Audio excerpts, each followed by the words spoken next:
Okay, good morning, everyone, and welcome to November.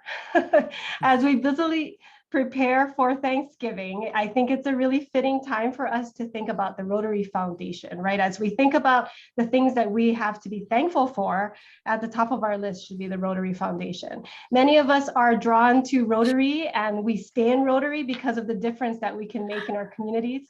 And alone, as amazing as each of us are, there's only so much we can do, right? Together with our club, we can do a little bit more. But one of the great things about the Rotary Foundation is that through it, we can change countless lives, both in our local communities and around the world. So why is the Rotary Foundation important in your district leadership journey? Because through the Rotary Foundation, you can literally change the world. And I know that all of you know this, and I know you've heard this before.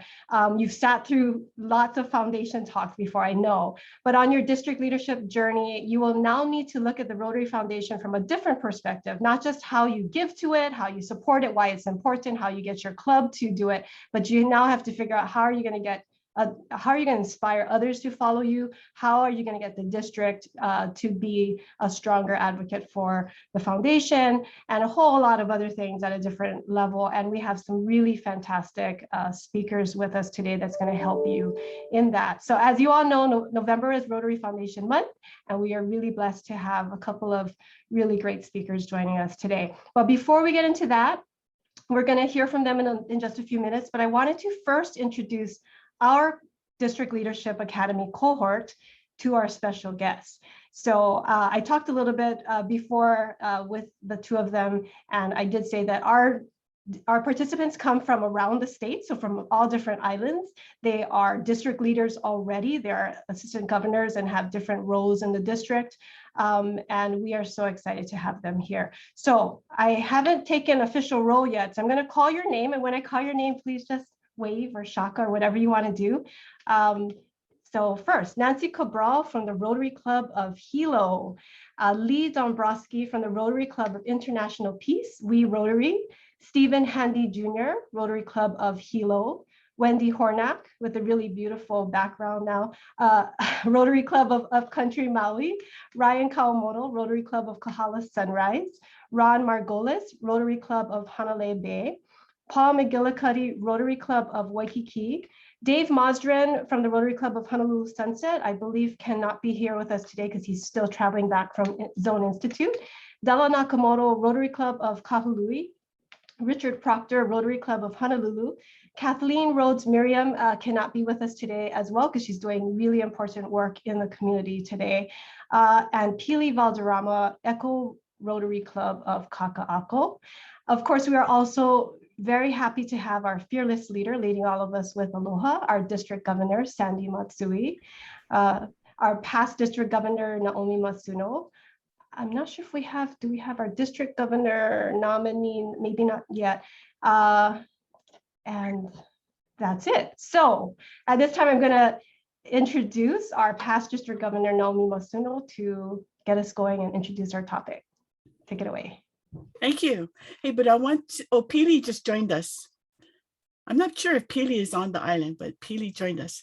And her club, the Eco Club of Kaka'ako, is an awesome one. It's a cause-based club for the environment. Sandy, did you want to say a few words? Just aloha, everyone, especially to our special guests, Larry and Cecilia, and to all of you Academy members. It's so great to see you. Happy Thanksgiving month, and thanks to all of you for what you have been doing on behalf of the district and your leadership development. So aloha, have a great session. Thank you. So y'all did the Learning Center session on foundation basics and grants. So I wanted to go over some of the things that you learned already. So hopefully this is old news, but then we'll go into grants. And we are very fortunate to have Cecilia Walter here. She's the one who looks at our district grant and looks at all of the projects that we have going in our grant. And and she is the one who says yes or no. And so we're really happy to have her here. So then Cecilia will go over the grant process, and then we'll have a little bit more about our stats for our district on foundation. And Larry's going to wrap us up with from the high level from Rotary Foundation on what's going on there with the inside scoop. And then if we have time, we'll do a breakout on, how we can increase donations and giving. So let me share my screen. I just have a few slides on things that hopefully you guys already know. Okay. So the foundation, of course, the mission is to help Rotarians advance world understanding, goodwill, and we've been here for over 100 years, and we have peace and the Polio Plus as our main things that we do. So what does the foundation do? It's the charitable arm of Rotary, of course. It's humanitarian and educational purposes, as a foundation should be. And Rotarians, friends give to the foundation. And the main things that the foundation does is to eradicate polio projects, our grants, and global initiatives. So the Charity Navigator has rated the foundation for 14 years as 4 stars. So this is the highest rating, and it's because of the stewardship, the things that Rotary does to make sure that we're using the funds properly, and the administrative expenses are low. But here in our district, we as well need to qualify. We need to put our stewardship hat on. And as you go through your club grants, you as well need to put that stewardship hat on to make sure that we are using the funds properly and for the correct purposes. So supporting the foundation, we have the Polio Plus Fund, the annual fund, and the endowment fund. And so, of course, you all know about the Polio Plus Fund on eradicating polio, but the annual fund is the one that we really focus on because that's the money that comes back to us for our grants. And then the endowment fund is more important now than ever because we want to grow that endowment fund so that we have earnings that we can add to our pot for grants. So Polio Plus, of course, making history. We're so close. I don't know if you guys heard about the 2 more cases that we had, but that just set us back a couple of months. But it's hopefully we can still do this in 4 years to get rid of polio. So this is how the donations work. The donations go into the pot. 3 years, it supports the foundation operations, and then it gets split to the World Fund and the DDF. It used to be called District Simplified Grant, DSG, but DDF is what it's called now, and that's what we get back for our projects. So the annual fund is to support our projects, and the donations get credited to the Donors Club and the club's goal. The endowment fund are the vehicles that people can put into the endowment fund, and the earnings are what we use for more grants. Okay, so last year, 33 million for 490 district grants, 8 million for 339 disaster response grants, 95 million for global grants. So this is kind of the breakdown of where the grant money goes. It goes to the 7 areas, well, 6, because the environment is just being added this year, and the breakdown. So you can see here, this is disease prevention where the Polio Plus money goes, but it's 95 million for funding these 1,000 global grants in last year. Okay, so what did we do? For our grant funds, we look at the 3 years. So 2017-18, $304,000. So if you take some of that, this year we have 29 million for no match DDF.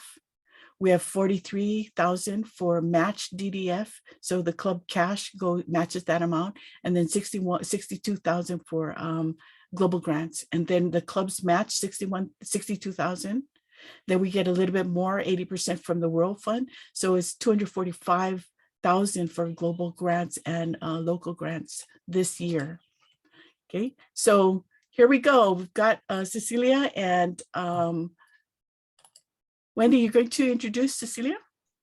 Yes, it is my honor to introduce our first speaker of the day. Cecilia Walter has been a regional grant officer in the Rotary grants area of the Rotary Foundation since 2013. Cecilia began her career at Rotary as a humanitarian grant coordinator, providing assistance with the successful closeout of the matching grant and district simplified grant program. She transitioned into her role as a regional grant officer with the launch of the new grant model in July of 2013. In her position as an RGO, Cecilia manages grants taking place within zones 26, 29, and 30, parts of zones 27, 28, and 33 in the USA, zone 1B in northern Japan, as well as districts 3770 and 3780 in the Philippines. So all over the world, it seems like. And yet she hasn't come to Hawaii yet. So hopefully she can visit us in Hawaii. Cecilia has trained various groups of Rotarians both in the field and at one Rotary Center, and supported the Rotary International Convention in Seoul, South Korea, as a Rotary Grant Staff Representative in May 2016. Cecilia earned her bachelor's degree in East Asian Studies with a special concentration in the Japanese language from Wittenberg University in Springfield, Ohio. While obtaining her degree, she was fortunate to have the opportunity to study abroad for 1 year in an intensive Japanese language program at Nanzan University in Nagoya, Japan. A native of Evanston, Illinois, Cecilia currently resides in the incredibly diverse Chicago suburb of Skokie, Illinois, with her husband, Greg, and son, Marshall. In her free time, Cecilia enjoys exercising and cooking, and I know she has a 1-year-old, so I know that we're gonna have to let her go shortly after she speaks. So I wonder if we could take a quick group photo before she gets started. So everyone look at your turn. Everyone has their camera on. There you go. Okay, everyone look at the camera. 1, 2, 3. It's sad that that's our group photos, but thank you so much for being here. Cecilia, take it away. Thank you so much, Wendy. It's so good to be with everyone this morning or afternoon here in the Chicago area.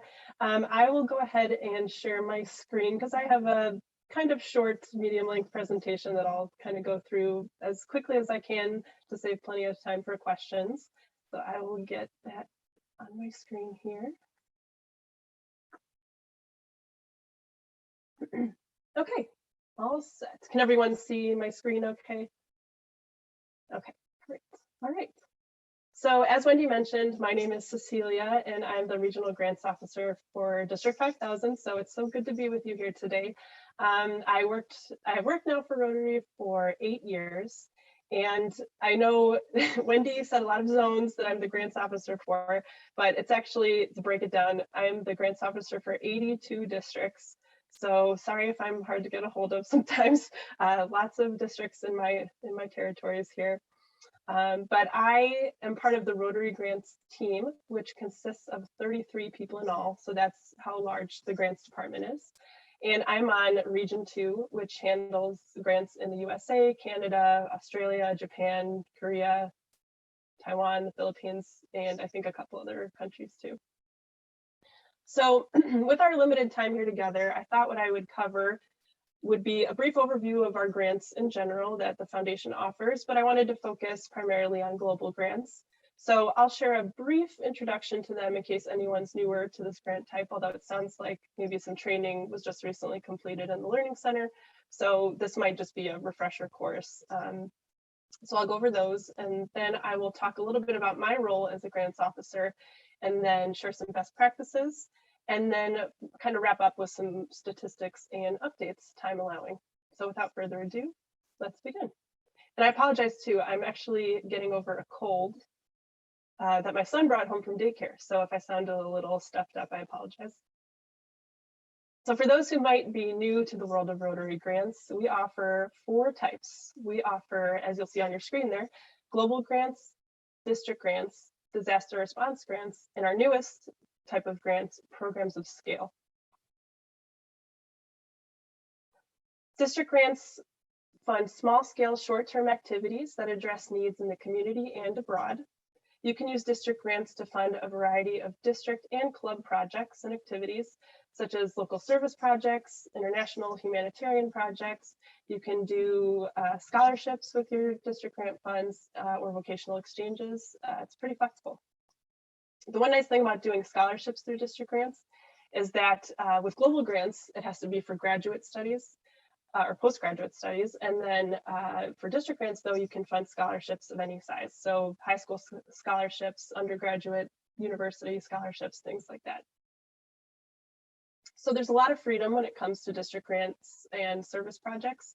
There aren't too many restrictions as long as the district grant project you do supports the mission of the Rotary Foundation. Moving on, I'll talk a little bit about some overview information about global grants. So as you may know, global grants support large international activities with sustainable, measurable outcomes, and they have to align with one of our 7 areas of focus. A key feature of global grants is the partnership between the club or district where the project is being carried out, and then a club or district in another country. I think that's a very unique part of our grant process, is that relationship between the 2 partners. So global grants can support humanitarian projects, scholarships, as I mentioned in my previous slide, and vocational training teams. Global grant scholarships are for international, graduate, and postgraduate study, as I mentioned, for a period of 1 to 4 years. And then global grant vocational training teams support groups of professionals to travel abroad to receive or provide training. Global grants are a minimum of $30,000, and grant sponsors can use a combination of district designated funds, cash or directed gifts, or endowment fund spendable earnings to help fund a global grant. So for anyone here who has worked with global grants before, done an application, or maybe your club was involved in a project, you may be aware of some major changes regarding our World Fund match that took place within the past 2 years, or I guess 1.5 years. Due to the great success of global grants, the demand for them has actually dramatically exceeded the resources of the World Fund. So because of this, the foundation trustees took 2 major and very important decisions. First, they decided to stop matching cash contributions to grants, and that change took effect, I believe, on July 1st of last year, so 2020. Cash can, of course, still be contributed toward global grants. It's just not matched any longer. And then the next big decision that took place was that the trustees decided not to match DDF at 100% anymore. Now the match from the World Fund for DDF for global grants is now 80%. So not to worry, when you submit a global grant application in the Grant Center, we do have the calculation, does itself, so you don't have to do too much math. We also have a calculator that you can download as you're working on an application that'll help you kind of figure out the math as well. So I promise we're here to help. So we have a somewhat newer grant type that I think has been going on for 2 to 3 years now, maybe even a little longer, but those are our disaster response grants. These grants support relief and recovery efforts in areas affected by natural disaster. Districts in affected areas may apply for grants of up to $25,000 based on the availability of funds. So grant funds can be used in this project type to provide basic items such as water, food, medicine, clothing, things like that. And these grants are funded specifically by our Rotary Disaster Response Fund. And that fund, you can donate cash to it, DDF. That's what we use to fund these grants. And here I can briefly introduce our newest grant type, which is our Programs of Scale grants. Programs of Scale is a way that the Rotary community can increase global impact and measure how we do that. So as I mentioned, this is our newest grant type, and the purpose is to enhance the scope, impact, and sustainability of successful Rotary member-led service projects in our areas of focus by providing longer-term resources. So with global grants, those were meant to be larger scale versus our old matching grants from back in the day. Now Programs of Scale even bumps that up even more than our global grants. So these grants are meant to empower Rotary members to implement large-scale, high-impact programs with experienced partners that benefit a large number of people in need across a significant geographic area. And just to talk a little bit about how large financially these grants are. So the Rotary Foundation will award one $2 million grant each year to a program sponsored by a club or district, working in collaboration with partners. It is a competitive process that requires a concept note and a full proposal. So there's two aspects to the application process. Applicants should be prepared to include a fully developed program design that is based on clear evidence and involves all of the key stakeholders for successful implementation. And more information is on the website about these and actually all grants that I just mentioned, but our Programs of Scale website, part of the website, is very informative, very interesting. And it even talks about our grant, our first Programs of Scale grant that was awarded last year, which was for a malaria-free Zambia. So switching our focus back to global grants, I'm sure you are all somewhat or actually very familiar with our areas of focus, but I thought it would be fun to show you our updated list with the 7th area of focus officially listed here on the bottom. And of course, we have our updated graphics too. So I'll give you a moment. Oops, sorry about that. Give you a moment to look them over.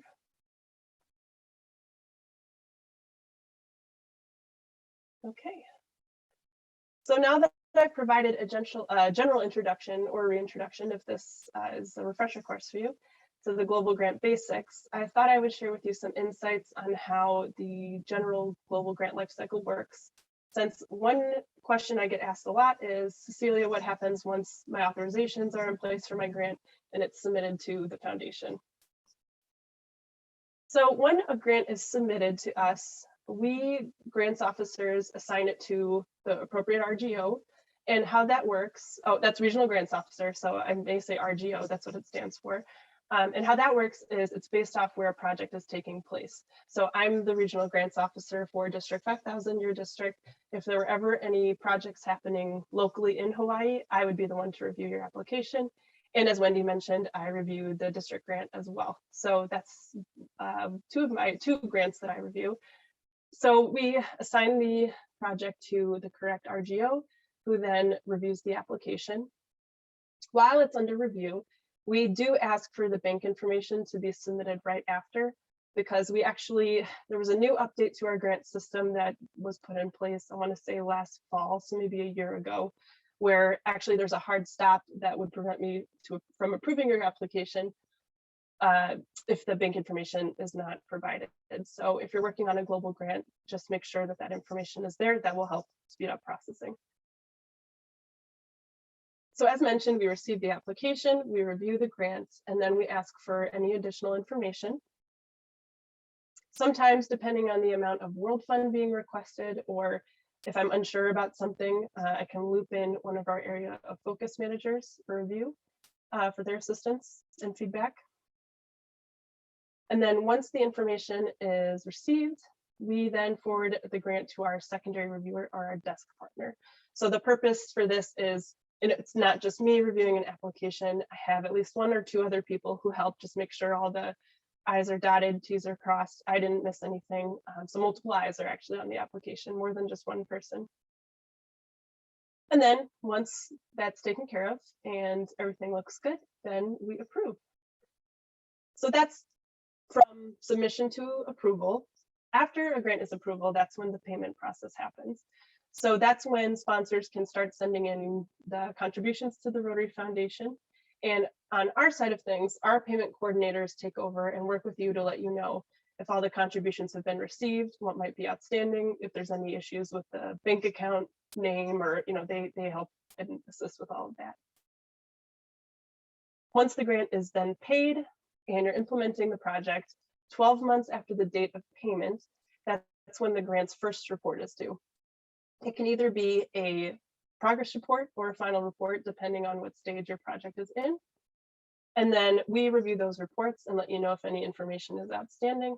And then we let you know your report's been accepted. And if it's a progress report, we give you the date of when the next one is due. And if it's a final report, we close your grant for you and let you know.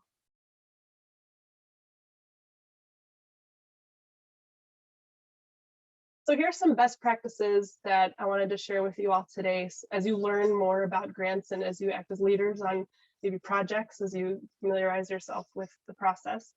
So first, my suggestion would be to request a preliminary review of your grant prior to submission.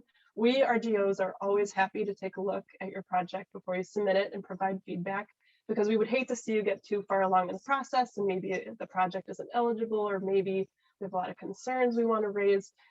It's best to do that at the beginning. So by all means, feel free to contact at least me.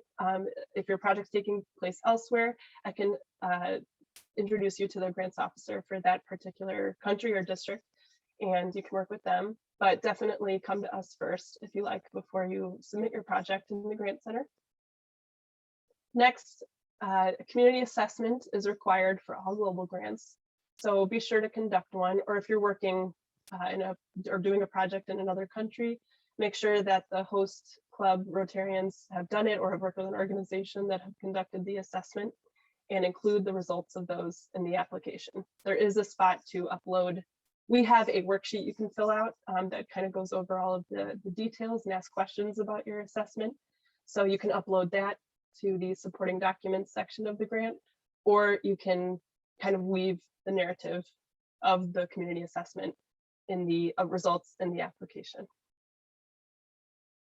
Next, if you're working with a cooperating organization, just be sure you fill out the Memorandum of Understanding, or MOU, and upload to the grant as well. Otherwise, we do ask for it in the application process. So if you have that handy as you're drafting the application, that's great. Just be sure to upload that. Next, submit a sustainability component. Usually this is a robust training plan that aligns with our areas of focus. So one example I could give is for a basic education and literacy global grant project. We like to see for those, like if there's a classroom refurbishment or renovation project going on, we like to touch base with the teachers, or have the sponsors touch base with the teachers and see if there's room for professional development opportunities, see if they need a refresher on classroom management or curriculum development, things like that. So that would be an example of a training plan. Next, I'm sorry to be repetitive, but to reiterate, yes, we do require the bank account information to be submitted before the grant is approved. So be sure that as you're submitting the application, the bank information is it goes along with that. And then finally, I cannot stress enough how awesome our Rotary website is when it comes to amount of resources we have available for grants. And I'll talk about those very briefly in just a second. But we do have in the My Rotary section of the website, under the Global Grants informational page, lots of good documents that are at your disposal as you research grants and work on them in the Grant Center. All right, so speaking of, I thought I would take the opportunity to talk about the resources we have in case you weren't aware of them or haven't checked them out just yet, and just want to go through which ones are available. So we have a number, as I mentioned, of resources available to help you take full advantage of grant opportunities. First and foremost, I encourage you to read the Guide to Global Grants. And actually, it was recently updated in July. So if you haven't looked at it since before July, know that we do have an updated version available now. And this helpful manual includes everything you need to know about how to get started. And it also goes through the global grant full life cycle in great detail. So in addition to that, the Rotary website has a wealth of general and detailed information about each of our grant types. And I had just mentioned the global grant section of the website. And specifically, I can't stress enough how helpful the terms and conditions are for your use as you start building your global grant, working on your application. It helps answer a lot of questions. It goes over the guidelines and criteria. So that's a great document that you can start with, as well as our area of focus policy statements. That's a guide that goes through each of the 7. So very, very helpful. Could you tell us where these materials, when I'm in my Rotary, is it found under the Rotary Foundation? Or I'd be happy to. Yes. So if you're in my Rotary right now, if you hover over Take Action, you'll see a sub menu pop down, and you'll see a section that says Apply for Grants. If you hover over that, you'll see global grants listed, district grants, maybe our other two, I forget. Yeah, that's where they are. And then next up, where was I? Oh yes, the Learning Center. So it sounds like a lot of the attendees here today have just taken the grants management seminar in the Learning Center, but if you haven't yet, definitely check it out. It's very, very helpful. And it goes over so many topics from the application process, reporting, it goes through each step. And then finally, about community assessments, again, we do have a guide, our tools document here, that is invaluable as a resource for clubs and districts who are conducting a community assessment. And this guide, I believe, was also updated within the past year, I want to say. Sorry if that might be incorrect, but I know I was looking at it recently and noticed it looked very nice. So, and had much more information than maybe a couple years ago. So be sure to check that one out as well. So that concludes the more information heavy portion of my presentation. Since we might have a minute or two, I thought I would just report on some stats from worldwide and from District 5000, just to give you an idea of what's going on in the Rotary world. So here are some statistics from last Rotary year that concluded on June 30th, 2021. So we, the foundation, approved 467 district grants with program awards of 31.1 million. And again, district grants are funded by DDF. So that's all DDF that you see in that figure. We approved a record number, 2,066 global grant applications with program awards of 130 million. And then finally, and that includes, I should say that figure includes World Fund, DDF, cash, any funding source, it's that total number. And then finally, we approved 55 disaster response grants for a total of $3.1 million from the Disaster Response Fund. And now here is a look at what's going on with District 5000. So currently, this is this year's district grant, and it's being implemented right now from what I understand, and that this was approved for around $78,000. And I was looking at the application today, and I was reminded that there are 95 projects listed. So I commend your district for doing so many activities. It's awesome. And then, sorry for the confusing numbers. I wanted to give the number of grants done since the past year and a half. So from around from last program year and then this program year, since we're only a couple months in, or a few months in so far. So while this is this year's district grant, this is the number of global grants that's been done both last program year and now this year too. So there's 8. And here we have a breakdown of each of the areas of focus for each, with disease prevention and treatment being the most popular. All right, just as a reminder, we do have the environment area of focus now. So in June 2020, both the trustees and board unanimously approved the motion to add this new area of focus. And the cause then officially launched on July 1st, 2021. So this calendar year. So if you are interested, clubs and districts are more than welcome to apply for global grants that align with the environment area of focus. If you have any questions about those, definitely let me know. I work closely with the environment area of focus manager as guidelines are becoming developed and we're becoming more familiar with projects happening under that area of focus. And then finally, we have an exciting update regarding Rotary clubs and Rotary grants. Over the years, Rotary clubs have often partnered with Rotary clubs to participate in Rotary grant funded projects. Starting next year, Rotary clubs will have direct access to Rotary grants. So in this case, beginning in January 2022, so in just, I guess, 2 months, districts will have the option to include Rotary clubs directly into their district grant spending plans.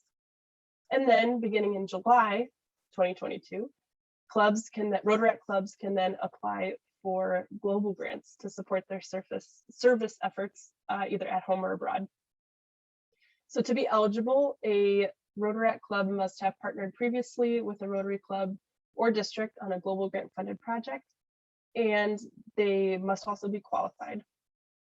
Also, Rotary clubs wishing to apply for a global grant must have a Rotary club as their co-sponsor. So a grant, for example, would need to be sponsored by a Rotary club and a Rotary club. That's how that would work.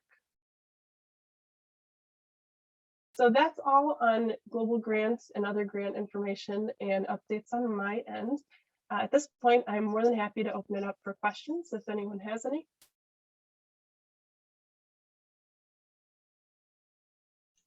Anyone have any questions? You can just unmute and ask away. My only question is, can you send us your slides so we can remember all that? Absolutely. Yes, I am more than happy to. I'll send them over to Wendy, who can then distribute to everyone. Question on the MOU between the sponsoring club and the partner club abroad. I'm presuming that the template and everything is created by RI and not something that the clubs have to create themselves. Correct. We do have a template, again, available on the website, but also in the application itself. We have a list of resources. It's one of them. You can just click and download. We do have a full template that was just updated, I think, in November of last year, so a year ago. So it's really helpful. It even has tips on how to complete the form toward the bottom, so you're not totally alone or stranded. It's definitely a great document that is found in the website and in the application. Thank you. Nancy? Yeah, thank you.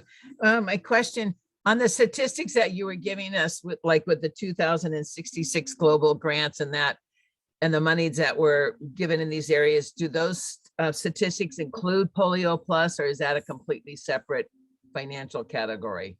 Good question. It's separate. Yeah, this is just global grants funded, as I mentioned, by World Fund, DDF, cash, and endowment and directed gifts. So two different entities.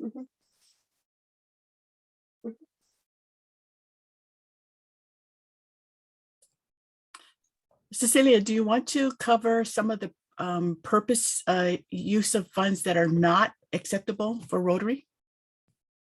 Let's see. Oh, you mean like grants maybe that would not be approved, something like that?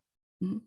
Okay, let me think. Well, I can think off the top of my head for scholarships. We don't fund undergraduate studies through global grants.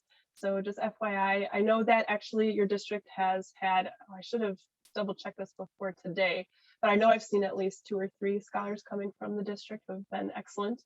And those were master's degree programs, I believe. But actually, instead of giving specific examples, I can just say the terms and conditions actually has a list of all the restrictions of what cannot be funded with global grants. So that's definitely a good resource to check out and to look at the full list. Any other questions? I have put Cecilia's email address in the chat, and I will actually email it to you right after this session. So if you have, because you're probably going to have like all your questions come as soon as we close. Yes, the minute I leave, I know everyone will want to ask. Yeah, But I'm happy to take emails, phone calls, whatever you prefer. I'm available anytime if you have any questions at all. And we do want to let her go and tend to her 1-year-old, so we don't want to keep her very long. Any last question that anyone wants to ask? If not, I'm going to say thank you so much. Thank you, Cecilia. Thanks, everyone. Yeah, I hear my son crying. So thanks for having me, everyone. Take care. Bye. Thank you. Thank you. Okay, before we jump into Larry's Q&A, so think of some questions you want to ask a Rotary trustee, a foundation trustee. So ask them all the hard questions, because it's not often that we got a trustee here. So let me go through some stats for our district. Okay, so are you seeing these stats? Okay, this is from the Rotary International website under foundation reports. Remember that analysis thing that the clubs have? Well, we have an analysis for the district. And so these are the stats for annual fund for our district.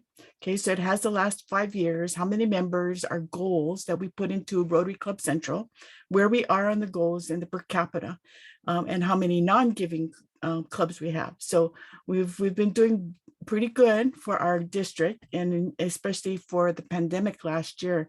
We did 297,000. That's pretty awesome for annual fund. But just remember, the annual fund is what we get back. And look, the dollar amounts are coming down. So that means that's less coming back for grants.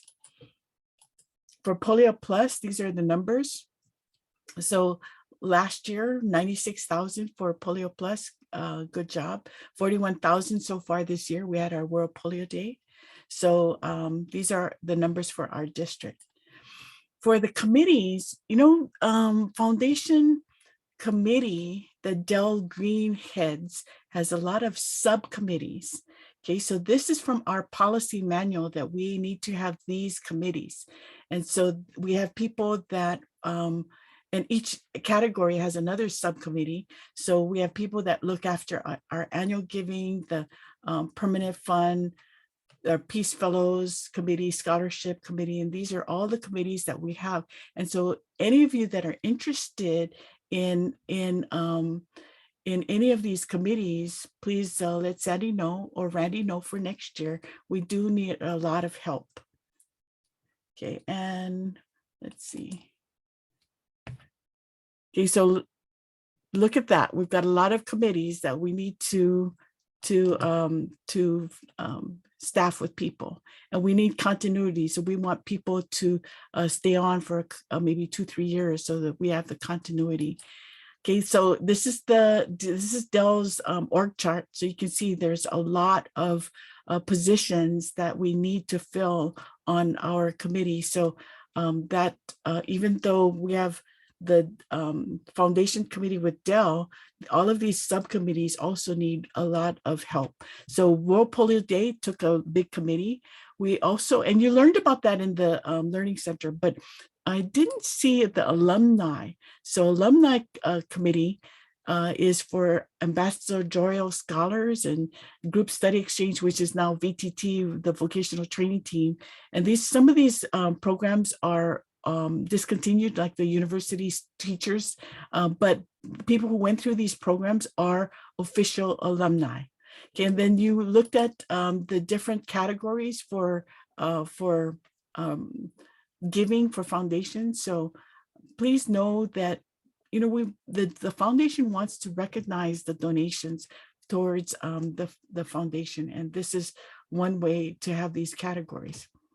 Okay, so your legacy goes beyond your lifetime, and we really want to thank you for all of your support for the foundation. So let's see, Larry. Let me tell you a little bit about Larry. Okay. Larry is a CPA, a certified public accountant, and is the senior vice president CFO of the Bernstein Rain Advertising Incorporated company in Kansas City, Missouri. He and his wife, Jill, have 2 children, Trent and Kara. He had his bachelor's and master's degree in accounting from Truman State University in Missouri. His passion for Rotary and his invitation into his family of Rotary began in 1982 when he was selected as an ambassadorial scholar to Australia. So he joined Rotary in 1991, served as president 1997 to 1998, was district governor for District 6040 2001 to 2, international director 2013 through 15. He has served as a past member and chair of the Rotary International Membership Committee. Larry and Jill served as aides to Mark Maloney and his wife Gay's stint in the 2020 convention. So Larry's been here many times with Mark Maloney and Gay, making sure that things went well and taking care of business. So Larry is the chair of the Rotary Peace Center Committee for the foundation. Oh, that was last year, 2020 to 21. And he served his 3rd year in the Shaping Rotary's Future Committee for Rotary International. So he is a trustee for Rotary Foundation, a 4-year term, 2001 to 25. So here's Larry.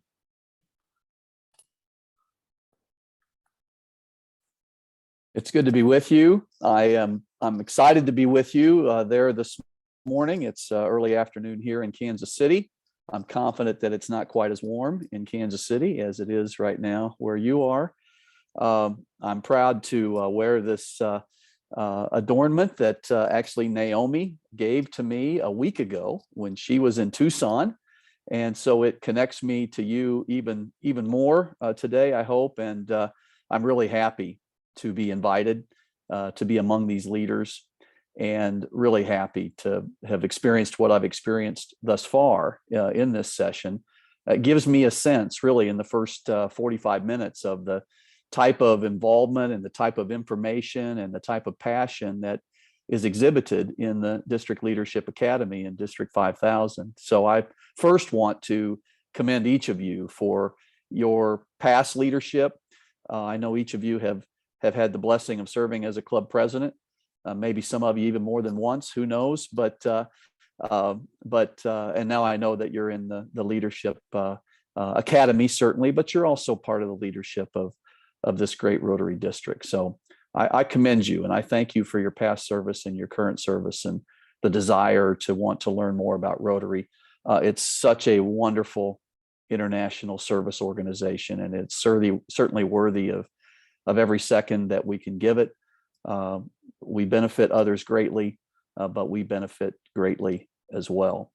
So I have clearly given a few Rotary presentations over the years, and certainly over the last 18-20 months, I've certainly given a lot of Zoom virtual Rotary presentations. And I'm prepared to do that if you would like, but I actually would love to just have a conversation with you for just the next few minutes. I'd prefer actually to engage with you, as Naomi said, to hear your questions, to respond to your questions, and integrate the types of information that I think might be helpful to you from a kind of a global view of our Rotary Foundation. I'd be happy to integrate that really at your leadership. So while the agenda might have said, Larry, speak for a few minutes and then have Q&A, I'd actually like to flip that if we could. Don't mean to catch anybody off guard, but just want to perhaps give you a view of the Rotary Foundation from my vantage point by starting from the view of the Rotary Foundation from your vantage point. So I'm happy to respond to any questions you might have from the learning modules that you've been through, or just generally about the Rotary Foundation, things you've heard that you want to verify. And I'll be happy to kind of manage that along with the points that I brought with me today from Kansas City. So I'm all ears and be happy to be responsive in this conversation. Go ahead, Steve, did you have a question? Oh, I see you're unmuted. This is a really fantastic opportunity that you will likely not have for a while. So please, if you have, I know you guys all have questions. They usually take like 30 seconds and every like 7 of them will ask at once, but. Oh, I fully expect that. Rich, did you have a question? Yeah, I've always been curious and I haven't seen it, but how big is the foundation? How much money are we talking about here? Yeah, thank you, Rich.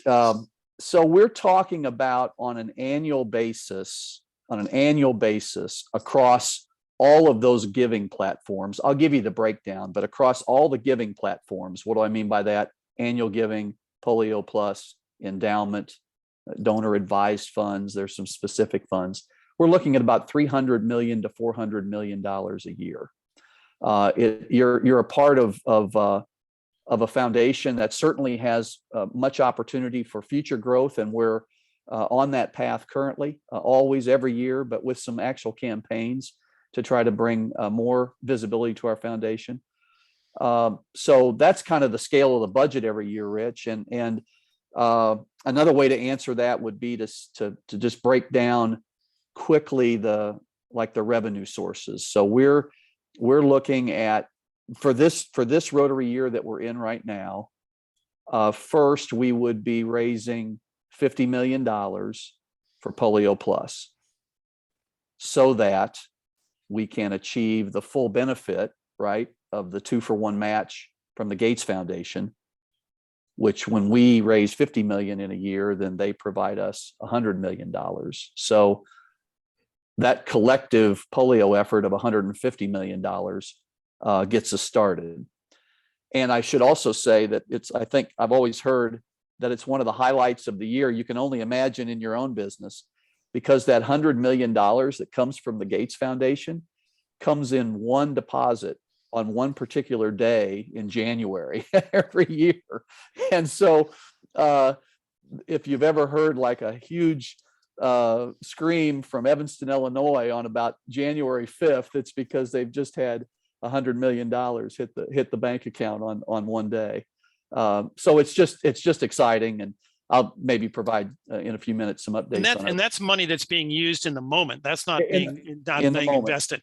In the moment. That's exactly right. It's kept liquid, and it's invested in the moment. And you know, as I sit now as one of the 15 trustees of the Rotary Foundation, the last meeting we just had, we approved about $50 million of that in various polio plus grants in not just Afghanistan and Pakistan, but obviously throughout the world, as we continue to vaccinate throughout the world, as we continue to tackle the circulating virus that comes actually from the vaccine, those sorts of things. So Rich is exactly right with all that. So that's 150 million. This year, we're hoping to raise collectively with you and all the Rotarians around the world, $125 million in the annual programs fund. You just saw your slides where you've been wonderfully at about $300,000 a year. I mean, that's very meaningful money. And on behalf of the trustees, I can't thank you enough for all of your efforts. So 125 million with Polio Plus, with the annual giving to combine with the 150 million on the polio side. So we're at 275 million. Then we have a goal in our endowment fund that's twofold. One is that there's actual gifts that are realized, or cash gifts that are made to the endowment. And our goal every year this year is $40 million for that amount, and then another $55 million in commitments like bequests and those sorts of things, efforts and wills. And so that 40 and 55 is another 95, and I think that puts us at 370 million. And then we have a goal of another $40 million this year. I'm talking about the actual budget for this year.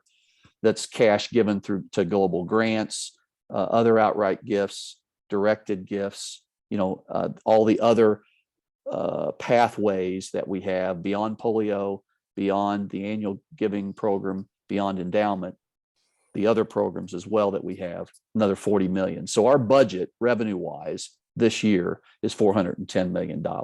I said between 300 and 400 because 100 of that is coming from the Gates Foundation, right? So when you look at it, kind of, if you narrow that focus slightly to the Rotary perspective, you're in that $300 to $400 million range. I expect we'll raise.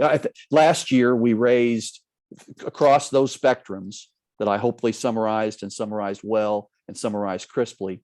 We raised about $440 million last year, probably 7 or 8% over that 410 million that I did, that I just gave you. But I think we're still budgeting conservatively this year as we still deal with the effects of the pandemic. But I think last year's giving, which was an all-time high, should make us proud, should make us shake our heads and say, well, that just makes sense, because as Rotarians, when we were dealing with and on our own, we wanted to reach out in some way and help others. And as Rotarians around the world last year, we gave more money than we ever had before. So great question, Rich. I have another one. How many people are managing this? I mean, you push a lot of it down to the districts to manage the money, but on the RI level, what kind of teams have you created to oversee and steward this money? Yes. Well, as I indicated, there are 15 of us that are trustees. They're probably, this is not something I've looked at recently, but I think probably of our roughly 750 staff around the world, not just in Evanston, but around all of the international offices as well. I'd probably fail the test to rattle off all the international offices, but we have 7 or 8 international offices. And so we have foundation staff in every one of those offices, as well as in Evanston, to create the energy behind raising these funds. And so I would say out of those 750, probably a couple of hundred of them are focused like Cecilia and others on the Okay. foundation programs and grants. Thank you. You bet. Wendy, did you have a question? Yeah, I feel like the Bequest Society is like an undervalued area in Rotary, especially in the foundation side. Do you have any tips or tricks or recommendations or ways that we can get the word out more and get people to want to get involved in that? Because I feel like that's an area that we could benefit a lot from, and it's pretty easy for people to do if they understand it. And just a lot of people don't even know about it, because if you bring it up, they're like, "What is that?" You know. So any recommendations or ways that we could help maybe in that area? Yes, good point. Good question. And as a Kansas City Chiefs fan, I did take note of your background there with the Broncos. Yes, you're very proud of the Broncos. I think we face off in a couple of weeks. And Okay, so Wendy, I wish you well. I wish you well. thank you. Regarding the bequests, a couple of things come top of mind. First of all, I think we might all agree or come close to agreeing with Wendy that this is something that we don't talk as much about. I mean, we have the rhythm of annual giving. We have the notion of Paul Harris Fellows. We have the concepts of the Paul Harris Society. But it's a larger commitment, right, that you make from a bequest standpoint. So there's a couple of places I'd like to go quickly. First of all, first of all, let me step back one step. I'll say, first of all, it becomes incumbent on district leaders like me and like you to integrate this into the conversations that we have and the programs we have, and to not feel shy about bringing up some of the larger giving opportunities that are more planned gifts, bequests, estate gifts.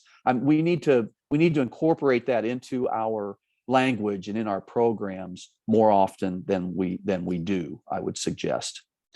Secondly, I would say that I am a real advocate, and I've seen many of these happen, and I've seen a couple of these in my own district, and I've actually chaired one of these in my own district, something called $1 million dinner, or forget the title of that for a second, but a large scale collective district effort that would focus on $10,000 gifts, whether they were actual cash gifts or whether they were new bequests or additions to current bequests. The reason I say that is not to create a large to-do for leaders like Sandy and Naomi and Wendy, who have plenty to do. But I find with this notion that an effort and an event like that takes people, and they're in every club in your district, who really, really love the work of the Rotary, and they love the work of the Rotary Foundation. And they see that there's an effort in the district where others are being asked to do the same thing. And all of a sudden, it's not just one-on-one, but it's perhaps 100 people in the district, who might make a commitment like that. Because while all of us give with great humility, there's an element where many of us feel that when we show that we're giving, that it encourages others to give. So I'm trying to quickly say, in answer to your question, that I find great momentum, and it allows the conversation to start. Back to the point of your question, if you have some sort of big event that you might plan every 5 years or every 10 years, to tap into those who love Rotary maybe just a little bit more than others in the particular clubs. Lastly, I would say that I believe you're also going to benefit in the next 3 or 4 years of leadership from the fact that there will be more and more discussion about a current endowment fund campaign 2025 by 2025. So we are currently collectively across the Rotary globe attempting to build our endowment to $2.025 billion, billion with a B, by June 30, 2025. So we're 4 years away from that target. And I'm, as Naomi in her gracious introduction said, that I've got a 4-year term on the trustees. So I'm one of the 3 trustees that came into this year's trustees class, and we're going to see this across the finish line over the next 4 years. So I'm really internalizing that. And I think more and more you're going to be hearing about this 2025 by 2025 campaign And I think that kind of conversation is also a conversation starter.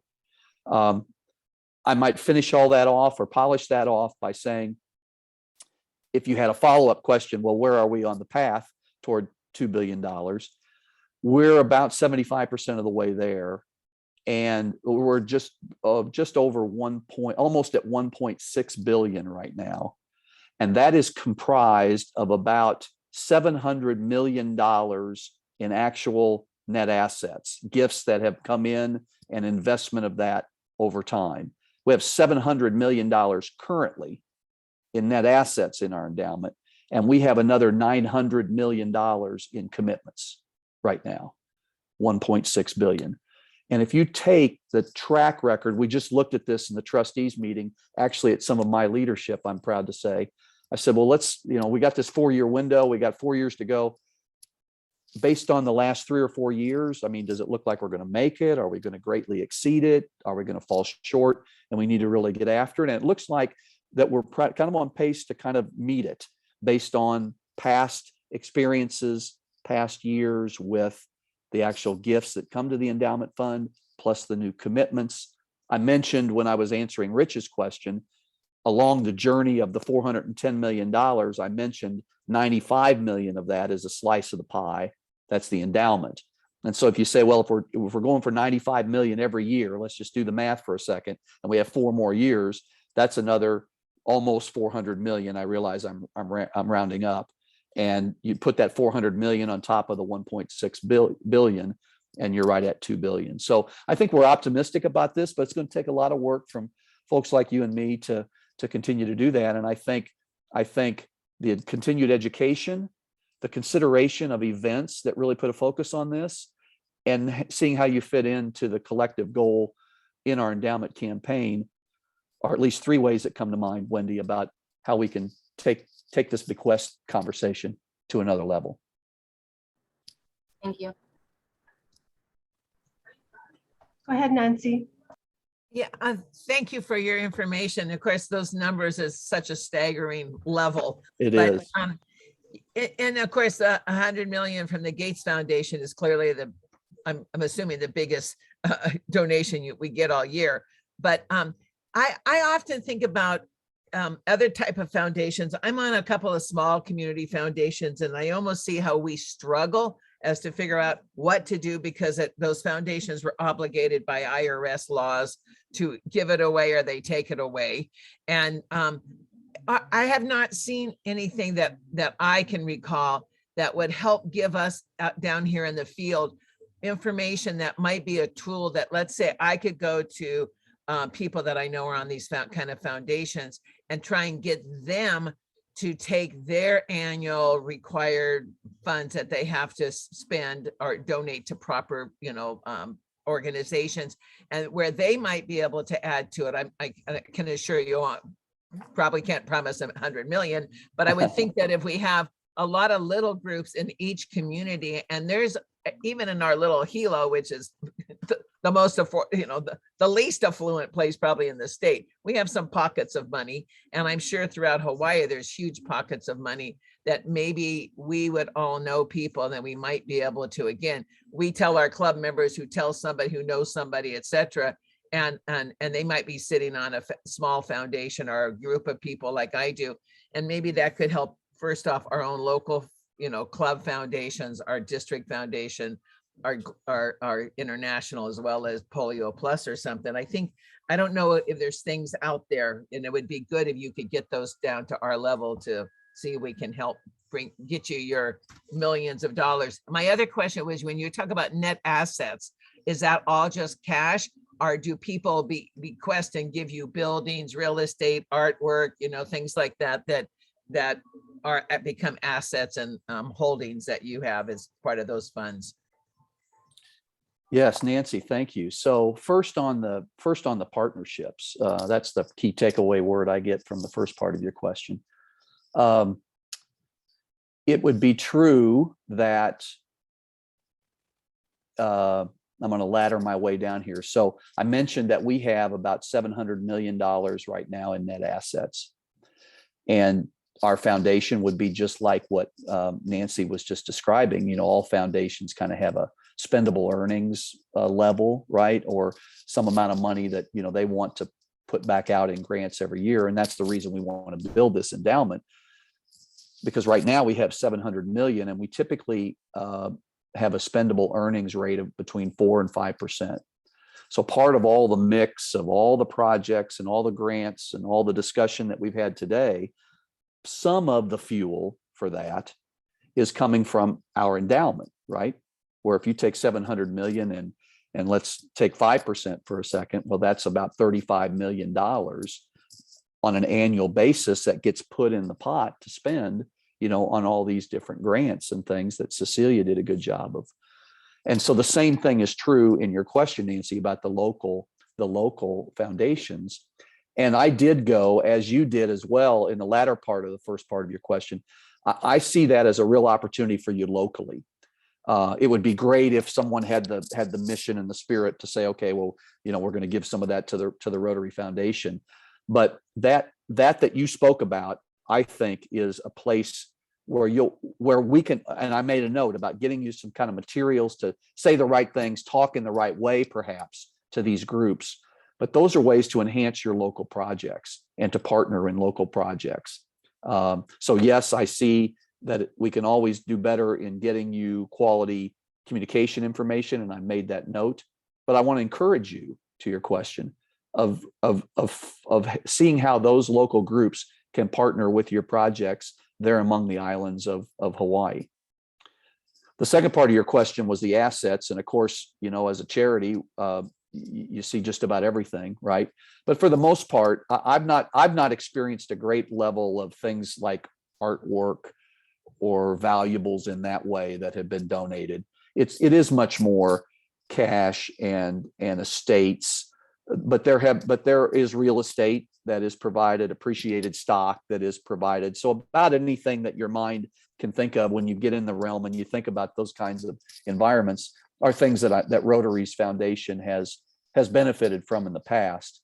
And typically, I think we take the approach that when we get real estate and those sorts of things, we will hold those for a little while, but we don't really want to hold those for a long while. We want to convert those into more liquid assets so that they can be a part of the spendable earnings equation, and so that we can get funds out into the world to help people.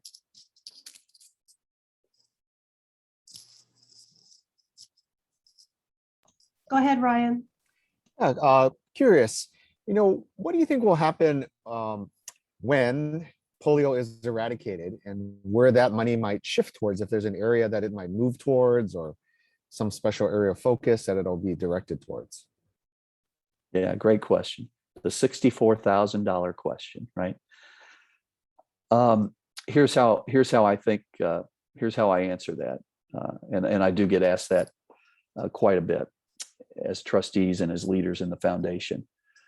One of the new initiatives that you may have become aware of in our grants model, and that Cecilia had a slide about earlier, was this larger scale programs of scale grant, right? It was one of the, she talked about the global, the district, the disaster response, and then the programs of scale, where we've just given our first one of those. That was, as she said, a $2 million grant. So the foundation has decided to try to show everyone in the world that we would love to see, if we can, larger scale, more sustainable grants. Every grant important, everyone who's served by those grants important. That $2 million grant became, well, I think the trustees were ecstatic at the number of clubs and districts that applied for that programs of scale grant. There were probably about 80 that were worthy of further consideration and had to be whittled down to the one, which was malaria prevention work in Zambia. We were thrilled with that initial response and thrilled to make the $2 million grant. Even more thrilled, though, Ryan and all, because along the way, World Vision partnered with 2 million of their own, and the Bill and Melinda Gates Foundation partnered with 2 million of their own. So if you can for a second kind of say, gosh, here's a new idea, just like a new idea in your district or in your club. And the idea itself was a $2 million grant. And out of the gate, it created a $6 million opportunity. Why am I starting my answer to Ryan and his question about what's after polio by talking about our programs of scale grants? I'm not saying that that's the purpose of the programs of scale grants, but what I am saying is I think it'll be interesting for you and for me to watch what happens over the next 4 or 5 years with these programs of scale grants, while we're hopefully eradicating polio. Because then if the choice is made that we do choose another corporate program, and it would be interesting to take a focus group poll right now to see how many people on this think we should have another corporate program like polio or not. But I think that it will be interesting, Ryan, to watch what happens with the type of work that we begin to do with these programs of scale grants, because they might become some of the seeds or some of the new frames about other world problems that Rotary might choose to tackle. So at the moment, you still don't hear anyone, and you haven't heard me talk about literally like what are the things that are being discussed for the next steps. Any organization needs to be thinking about those things to plan ahead. But we still firmly believe today that if we were to begin talking about what's next, it would divert too much from the task at hand to finish polio. And so we want to have the clear, simple, consistent message. We are absolutely so close. We were running 9 months without having had a case. We did take a little bit of a blow this past week with 2 more cases in Afghanistan. But to finish off on polio for just a second, our current end game strategy is that we expected there might be some more cases still here in 2021, and we expect that there still might be some cases in 2022, but we're expecting that by the end of 2023 that there will not be any more cases, and expecting then that with the 3-year certification that it's really possible. I mean, the target, the focus, not only of Rotary, but of the Global Polio Eradication Initiative is 2026 right now. And so let's keep at it. Let's do our part in District 5000 to continue to raise those funds for polio. It was great to hear about your World Polio Day event.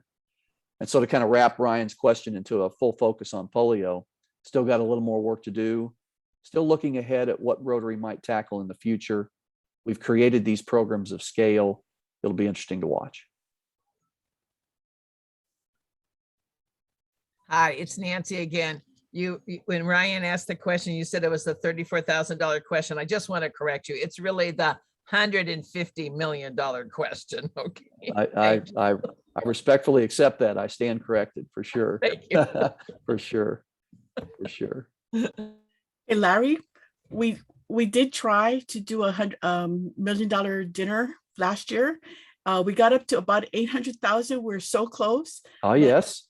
Yeah, but our conference had to go virtual. So oh, yes. We'll try it again. But I'm pleased to hear that. I'm pleased to hear that. I think that's worthy work. And congratulations on the effort thus far. I'm really pleased to hear that. Thank you. Thank you. We have a nuclear weapon eliminating nuclear weapons webinar coming up at 10:30. So I'm going to jump off, start that, and I'll be back. Okay. I put the link in the chat if anybody wants to go to it at 10:30, by the way. Any last questions for Larry? Oh, I have one more. Okay, go ahead, Wendy. Larry, do you think that we should sing happy birthday to Wendy Chang? Oh, I without question. It is her birthday, right, Wendy? How did we wait this long? So before you leave, I just thought maybe she should hear it from a foundation trustee. Well, not as a solo. I'm not sure that's part of the deal. to it. I thought it was just going to be you. Well, That's a Kansas City song you sing, right? well, yes, but I appreciate the idea, but I didn't bring my solo voice today, I must admit. Okay. Well, do you want to do it real quick before since I interrupted our training? I'll sing with you. Come on, guys. Let's sing her happy birthday for all the hard work Wendy does. Okay. Happy birthday to you. Happy birthday to you. Happy birthday, dear Wendy. Happy birthday to you. Woohoo, Wendy. Wow, thank you. That was the Birthday. happy birthday song I ever had. So I almost forgot it was my birthday. So thank you for the reminder. Thank you. Thank you, Wendy.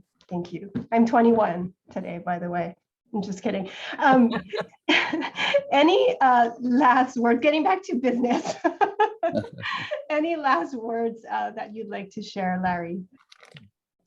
Well, really fun to be with you. Congratulations on being part of the Academy. You know, the Rotary Foundation, 14 consecutive years with the highest ranking, right, from Charity Navigator. There's only 1% of the organizations that they evaluate that can say that. So, you know, I fully embrace and respect the high responsibility that we have as trustees to help raise funds for the Rotary Foundation, help steward those funds, help do the very best with the funds that you raise, and help create the good programs where those can be spent. We are very close on polio. We've got a great Rotary Peace Centers program that's growing as well, for those of you that keep track of that. And Nancy mentioned, I think at one point, you know, and it's true, that the $100 million wire transfer, right, that we get on that one day is certainly the largest donation that we get every year. But we just had last year the second largest gift that was ever made to the foundation. It was $15.5 million from a foundation in Maine. And they're liquidating that foundation, and it's going to endow the newest Rotary Peace Center in the Middle East or North Africa. And it's just phenomenal. What a place to do that in, what vision from that particular foundation. And it fits part of a growth strategy that we have to try to grow that Rotary Peace Centers program. You probably know we have 5 university partners for master's degree programs, and we now have 2 one-year certificate programs in Thailand and in Uganda. And so this will fund the third, that $15.5 million grants contribution will do that. So the Peace Centers program is growing well. We have this new Programs of Scale, and we're doing the best job we can to sprinkle the World Fund money that we have across all the global grants that everyone wants to do.